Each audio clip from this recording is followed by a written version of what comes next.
Hey guys, welcome back to the Unsavvy Budgeter. For those of you that are new to this channel, my name is Cindy and I take you along with me on my debt-free journey to pay off over $71,000 in credit card and student loan debt. In this video, we're doing another vlog where I'm sharing with you my experience with my husband going through a pre-approval process to see how much we qualify for when it comes to purchasing a home. So stay tuned for that.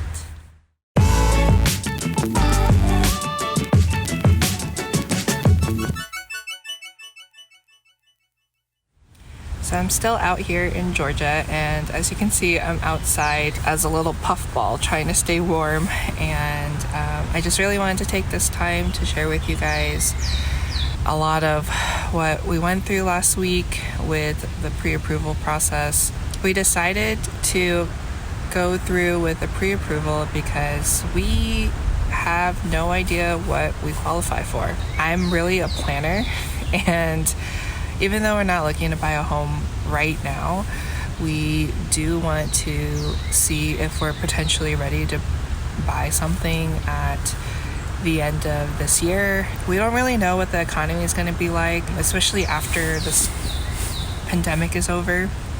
So who knows? Housing may go up, housing may go down. We do know that the interest rates right now are the lowest it's ever been, but it's really questionable on how things are gonna look like in the next few months. So we just really wanted to go through the process ahead of time and kind of see it as a practice run. So when we're ready to do this for reals, we feel like we're more prepared. This was such a learning experience, and I don't think I would have gone through this if we didn't have the referral from my siblings with their realtor.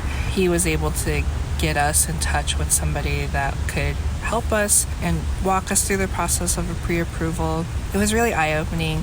As we were going through it, there was a lot of things that we didn't know, and my husband has gone through this before when he purchased his first home. I guess it's just been a while, and he felt like he learned a lot the second time around. This is my first time, so when we were providing all of our information, we knew that it was going to affect our credit score a little bit. When they did the pool, it made both of our credit scores drop by 1 point, so not a huge amount. So we felt like it's okay, like we'll survive with 1 point ding to our credit score. I'm in the 700s. Based on Credit Karma, I'm looking at my 2 credit scores listed in there, and I think one's like 716 and the other one is 730.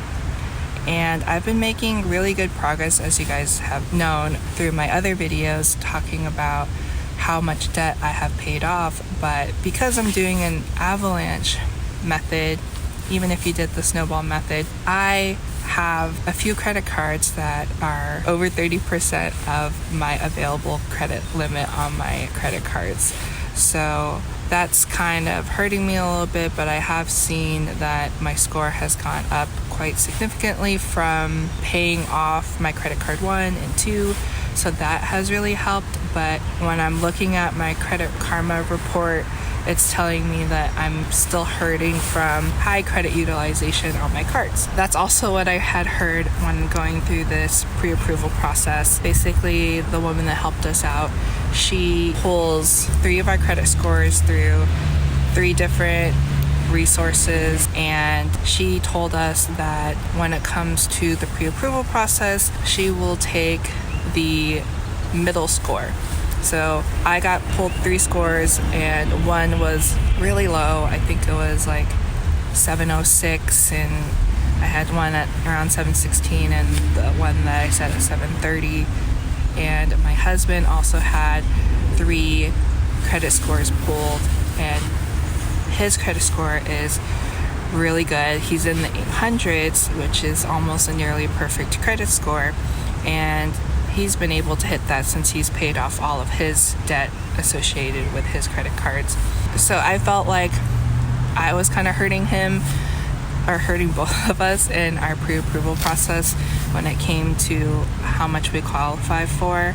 And we understood that the market right now is really hot, and we have heard that a lot of people are actually going over $20,000 or $30,000 over the asking price of a home. So we were told that if we really want to stay competitive and kind of help our resume stand out, we definitely want to make sure we do what we can to really stick out compared to the other people that may put in offers against us. So with that said, my score in the 700s, low 700s, since I took the middle score, and my husband's like 800 something score, together with a lot of my debt, we were really only able to qualify for, I think, something high 300s, maybe 400,000s, and which is okay. But then we decided to inquire with the lady that was helping us about what if we went through the pre-approval process with just my husband's credit score, and what would that look like. Obviously, we wanted to see if it made a difference if he went through the pre-approval process, and maybe he would qualify for more since my debt wouldn't be associated with him, but I would still be on the deed of the house with him. So it turned out that when he goes through the pre-approval process just by himself with his credit score, he was able to qualify for more.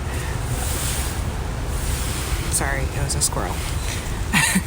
So he was able to qualify for more. He said that he qualified for $370,000. So that means that me with him, we qualified for a lot less than $370,000. So that kind of made me sad. I have shared with you guys before that I feel like I'm the blocker and I hold us back from what we could really achieve. It was kind of sad to hear that he's qualified better without me, but you know what, I can't really try to think about that in the negative. Like, it is what it is right now, and I'm happy that we could have another alternative, which is he can qualify by himself for that much, and you know, I still have plenty of time to get my credit score up.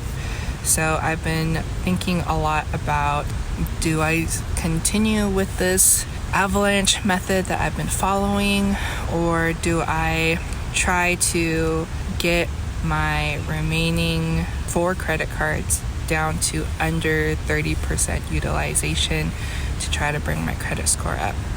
I don't really know. This is why I call myself Unsavvy, and that's why I want to ask you guys, if you guys have any tips, recommendations, please leave them in the comments and let me know what you guys think is the best approach to this. Should I focus on bringing my credit score up and pay my cards down to 30%, or continue with the avalanche method that I've been following? So yeah, I look forward to your responses to kind of help me and my husband make a decision. We want to feel like we're more prepared the second time around when we're ready to do this, hopefully towards the end of the year. I had no idea that they were going to pull 3 credit scores and just take the middle score, so that was really eye-opening for us. We also learned a lot about PMI. We obviously don't have 20% to put down. We feel like we don't have any money because all of our money is going towards paying debt, and I've been trying to do the math, like, do I even think that we'll be able to get 10% or 5% down? And, you know, people talk, well, at least the people in my life have talked pretty negatively about PMI and having to pay that if you don't have 20% down. But when we asked the woman that helped us with the pre-approval process, she explained to us that once your equity of your home has reached 20%, whether that is your property value goes up or we have paid 20% of our mortgage based on, you know, over the months or years. So if we put more down, we will be able to hit 20% of the value of our home more quickly. So she said that as long as we meet that with our home, we would be able to call the bank and ask for them to remove the PMI interest charge that they would be putting on our mortgage, and she had told us that when it comes to that, the bank will automatically do it for you, remove the PMI fee when you hit 25%, but you can reach out to the bank when you hit 20% if you kind of track it and monitor it yourself. So you can get ahead of that and reach out to the bank at the 20% mark and tell them like, hey, I've reached 20%. Can I get the PMI removed? So that was good to know. I guess another question I have is, I don't know if PMI is like kind of standard no matter what state you're buying in. I don't know if it's different in California and compared to Georgia, or maybe that's the standard for no matter what state you're in. So if you guys know the answer, let me know in the comments. That'd be really helpful.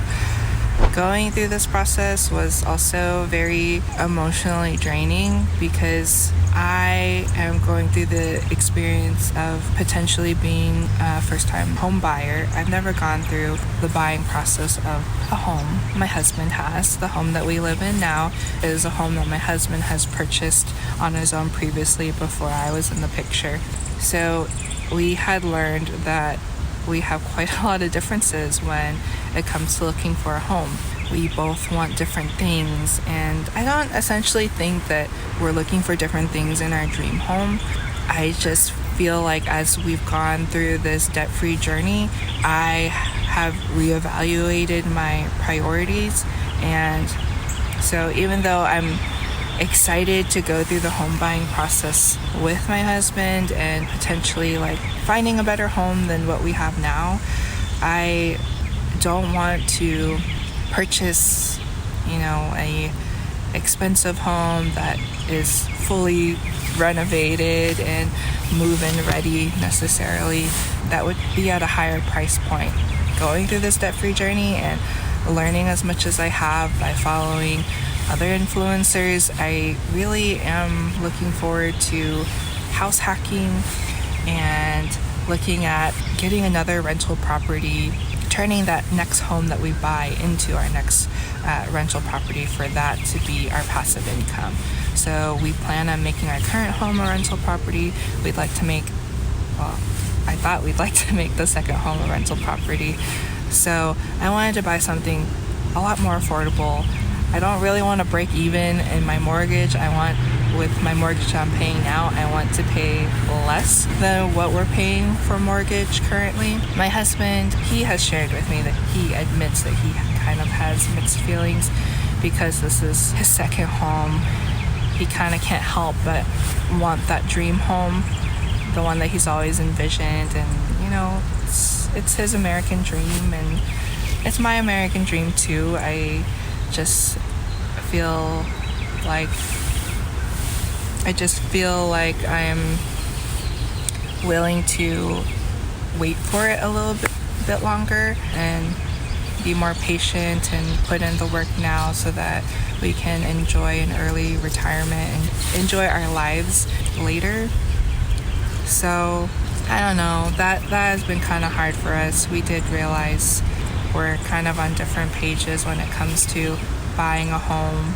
So we've been talking through that and kind of trying to compromise, but we wanted to ask you guys what you guys think. Like, do you guys think it's better to buy something cheaper that's more affordable and pay less than what we pay now for our mortgage and turn that into a rental property? Or should we buy the dream home that we've envisioned for ourselves and get that done and look at a third home for a rental property? I don't know. I feel kind of burned from my experience of getting into debt, and I would rather have the reassurance of paying less for a home. We're also moving out of state.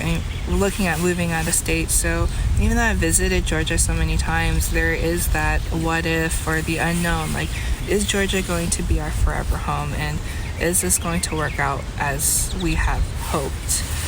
I have that reservation of, well, if we buy a cheaper home and it turns out that Georgia's not for us, at least I didn't feel like I went into too much debt buying another home, and we can always go back home to California if things don't work out, or look at, another state. So that's me being kind of conservative and wanting to go that route instead. But I get where my husband's coming from. We feel like we've worked hard and he wants that forever home already. And that's just a little bit more of a risk for me, and it's scary because that means we have to have a bigger mortgage payment, and it's going to take us longer to pay off that house. And I don't know when we'd be ready to buy a third property as a rental property. I think in his mind he thinks it may happen pretty fast with the rate that we're going on our debt-free journey, but who knows. So if you guys have any tips about that, let me know how you and your partner or significant other have gone through this process and experienced similar things. It's definitely been a hardship for us, and I wish that it was easy for us to come to a compromise, but we've kind of just put this whole looking and browsing at houses on the back burner for now, since we have time, and we're just trying to focus on paying down the debt. So that's pretty much it that I have for this video. I know that I shared a lot, but overall I think it was still a great experience, and by all means I know that my husband and I are not perfect, and we still have a lot of things that we're figuring out. So I guess that's all part of life and part of this journey. So I just want to say thank you guys for watching this video. I hope that you got some value out of it. I hope that you guys have answers for me. Maybe not answers, but suggestions. I would love to hear your opinions about all this. So that's all I have for this video. Make sure to give it a thumbs up if you really liked it, and make sure to hit that subscription button and notification bell if you want to stay tuned for videos that I release every Wednesday and Saturday. I apologize that I was off schedule this week. As much as I try to stay on schedule, I've just had a really crazy week, and I'm human and prone to errors as well. So I hope that you guys accept my apology, and I am going to continue to try and stick to that Wednesday and Saturday schedule. So thank you so much, guys. I look forward to reading your comments, so stay tuned for the next video.